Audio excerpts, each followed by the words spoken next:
네, 미래통합당 공천을 두고 당내 반발이 거세게 불고 있습니다. 오늘 최고위원회의에서 공천에서 탈락한 인사들 황교안 대표가 한번 재심의를 해달라 이렇게 제안까지 했는데요. 황교안 대표의 목소리로 직접 그 얘기 들어보시죠. 저는 당 안팎에서 지속적으로 문제가 제기되는 것을 보면서 현재까지의 공관위의 결정 일부를 재검토해야 한다고 생각하게 되었습니다. 모든 공천이 완벽할 수는 없습니다. 그러나 우리가 총선에서 뜻을 모아서 압승하기 위해서는 일부 조정하는 것이 필요하다고 생각합니다. 따라서 당 대표로서 이 부분을 최고위원회에서 심도 있게 논의해 주실 것을 부탁을 드립니다. 그리고 공천관리위원장과 공관위원들도 당의 이런 입장을 열린 마음으로 적극적으로 검토해 주시기를 바랍니다. 네, 문인철 평론가님, 사실 뭐 여러 공천 탈락한 이제 뭐 후보들이 뭐 황교안 대표한테 좀 다시 결정해달라 이런 얘기를 많이 했기 때문에 오늘 최고위 굉장히 많은 주목을 끌었는데 이런 발언을 한 것, 황 대표 누구를 염두에 둔 발언일까요? 뭐 여러분이 계시겠지만 네네. 대표적인 분은 홍준표 전 대표와 권성동 현 의원인 것 같아요. 아, 그래요? 이제 그 김영호 그 공관위원장 모양새가 조금 이상해졌죠. 지금 예. 막 이런 지금 잘 해오고 있다가 예, 예.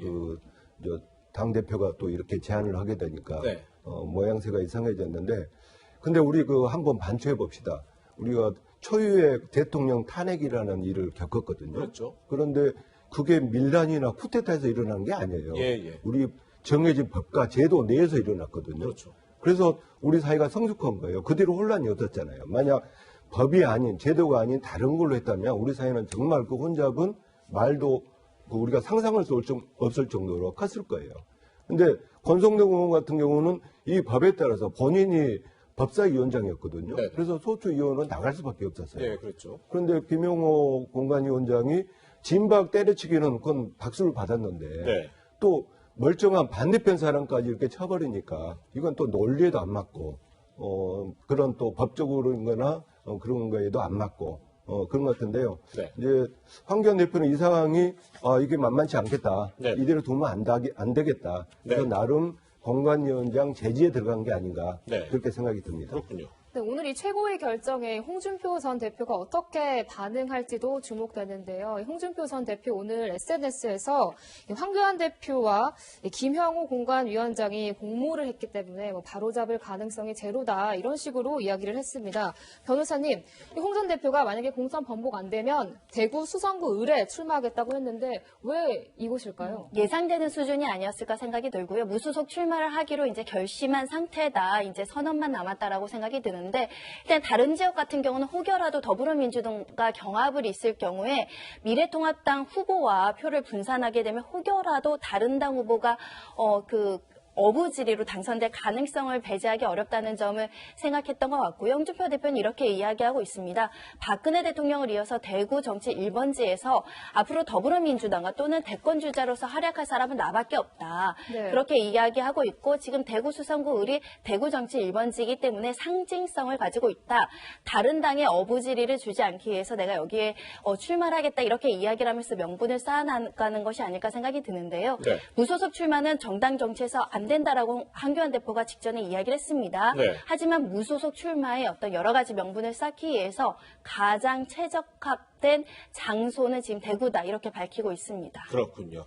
그런데 지금 과연 이 최고위의 제의 요구를 공관위가 받아들일까? 이것도 참 의문인데 공천관리위에서 사실 3분의 2 의결하면 이 공천 확정이 됩니다. 그래서 또 그동안의 공천 내용을 좀 봤더니 이제 당시에 탄핵을 주도했던 사람들을 대부분 불출마하거나 공천 탈락했고 또 우리 또 강성 친박이다. 그 당시에 박근혜 전 대통령을 이렇게 주변에서 지켰던 강성 친박이다 하는 사람들도 대부분 불출마 또는 탈락을 했어요. 이게 어느 정도 균형을 맞춘 것 같아서 과연 이거 제의 요구를 받아들일까에 대해서는 조금 회의적인데요.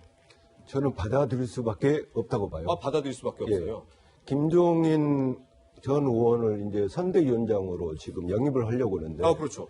그 김종인 위원장이 아예 그 사천이다 그렇게까지 이야기를 해버렸거든요. 그래서 이걸 막지 않으면 나는 가지 않겠다. 예. 그렇게까지 이야기해서 공관위원장 김영옥 공관위원장 입장에서는 받아들일 수밖에 없지 않느냐. 그렇지 않고 이게 황 대표와 공관위원장을 싸움으로 번지면 이건 또 정말 통합당으로서는 힘든 상황이 되거든요. 그래서 공관위원장이 방금 앵커께서 말씀하신 것처럼 네네. 청와대 공청 개입 세력과 그리고 진박 간별사들 네. 그분들이 이제 다 쳤어요. 예. 그래서 그걸 보면서 많은 사람들이 보수 쪽에서 이제 탄핵의 강은 넘었구나. 예, 예.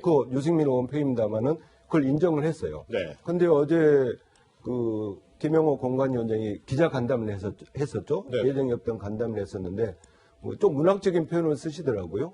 시대의 강을 넘겠다. 근데 저는 김영호 공관위원장이 시대의 강을 넘은 게 아니라 시대의 강에 빠져서 허우적거린 게 아닌가. 네. 그런 생각까지 듭니다. 네. 그래서 그런 부분에 대한 비판이 있기 때문에 또 황교안 대표도 이제 개입을 한 것이고요. 그래서 나름 협의를 하지 않을까. 예, 예. 그런 생각이 듭니다. 네, 네. 그렇군요. 지금 미래통합당 이제 오후 2시에 홍준표 전 대표 과연 무소속 출마를 선언할지 이 부분도 참 궁금한 상황인데 이번에는 여당 민주당 얘기입니다. 그동안에 저희가 비례연합정당 참여에 대한 얘기를 줄곧 해왔는데 이런 지금 움직임도 있습니다. 민주당에서 비례연합정당에 참여하지 않겠다고 결정을 한 정의당을 향해서 굉장히 강한 얘기들을 하고 있는데요. 한번 좀 얘기를 들어보시죠. 저는 정의당도 이런 정도의 사안이면 전당원 투표로 의견을 물을 수 있다고 봅니다. 사실 이거는 정의당의 입장에서도 매우 이견들이 충돌을 하고 있는 거기 때문에 이것은 전당원 투표로 정의당도 의사를 묻는 그런 방법을 취하면서 방법을 모색을 해야지. 타당의 결정사항에 대해 다시 전당원 투표를 해서 결정하라느니 하는 발언은 매우 무례하기 그지없습니다. 민주당의 득표 전략은 정의당 두들기기입니까? 이제 좀 그만 괴롭히길 바랍니다. 네, 원래 4+1 협의체 그리고 법 여권 이렇게 좀 협력 관계였던 두 당인데 최근에는 상당히 갈등 관계를 보이는데 손정혜 변호사님, 지금 최재성 의원도 그렇지만 최근에 사실 이인영 원내대표 같은 경우는 심상정 대표를 향해서 X물 이런 표현을 쓰기도 하고 또 송영길 의원은 이런 얘기했어요. 심상정의 부실상정. 이건 좀 너무 도를 넘은 발언 아니냐. 정의당 입장에서는 이렇게 받아들일 수 있을 것 같은데요. 이렇게 압박 전략을 통해서 4+1일 때는 사실은 같이 공조하는 입장이지 않았겠습니까? 네네. 비례연합당에 일정 부분 참여를 할 것을 전방위적으로 지금 심상정 대표에 대해서 압박을 하고 있다라는 모양새를 보이고 있다라는 것이고요. 이것은 결국 총선 직전에 각 당의 이해관계 때문에 벌어지는 분열 양상이라고 보시면 될 것 같습니다. 네. 민주당 입장에선 지금 위성정당과 관련해서 여러 가지 논의가 있지만 네. 실리를 챙기기 위해서는 비례연합당이나 이런 정당의 어떤 신설을 맡기는 굉장히 어려운 측면이 있다라는 현실적인 어떤 위기의식이 있는 상황에서 정의당이 여전히 이제 정의당이 기존에 추구했던 정당의 모습을 지금 고집하고 있다 보니까 이것 좀 꺾어줘라, 좀 현실과 타협하자 이런 메시지를 저렇게 강력하게 내세우고 있다라고 생각이 드는데 결국은 정의당이든 민주당이든 각각의 정당의 이익을 앞세우고 있는 모습입니다. 네. 네, 이렇게 통합당에서는 공천으로 또 민주당에서는 비례정당 합류 논란으로 불거지고 있는 정치권 잡음까지 분석해봤습니다. 두 분간 여기서 인사드리겠습니다. 고맙습니다.